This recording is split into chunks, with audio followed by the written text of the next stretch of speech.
তুমি মায়ের বাড়ি গেছো, না খাই আইছো কেন? কই না খেয়ে আইছি, খাবার নিয়ে আসছি না। খাবার নিয়ে আইছো কে? তুমি গেছো, খাই আসবে না?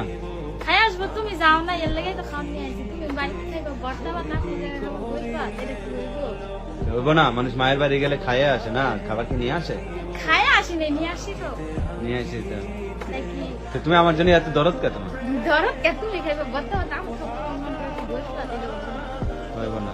তুমি যাও নাই দেখেই তো আমার কাছে নিয়ে আইছি। তুমি গেলে তারা বুঝতে তারপর খাইতে চলে আসতাম। টিফিন বাটিতে দিয়ে দিছে মা? হ্যাঁ, হ্যাঁ দিয়ে দিছি। হুম। পাগলি। তুমি পাগল, তুমি এত ভালোবাসো কেন? হ্যাঁ, এটাই তো মোহব্বত। সবাই যদি হিরোইন কি ঝগড়া করে তাইলে মন করে মোহব্বত যা করবো কারা? সবার বউ কেমন করে, জামার উপরে কেমন করে না করে, তা তুমি এরকম করো কেন? আমি এরকম করবো, যে যা করে করবো, ওটা দেখে আমার লাভ আছে? হ্যাঁ? ওটা দেখে আমার লাভ আছে?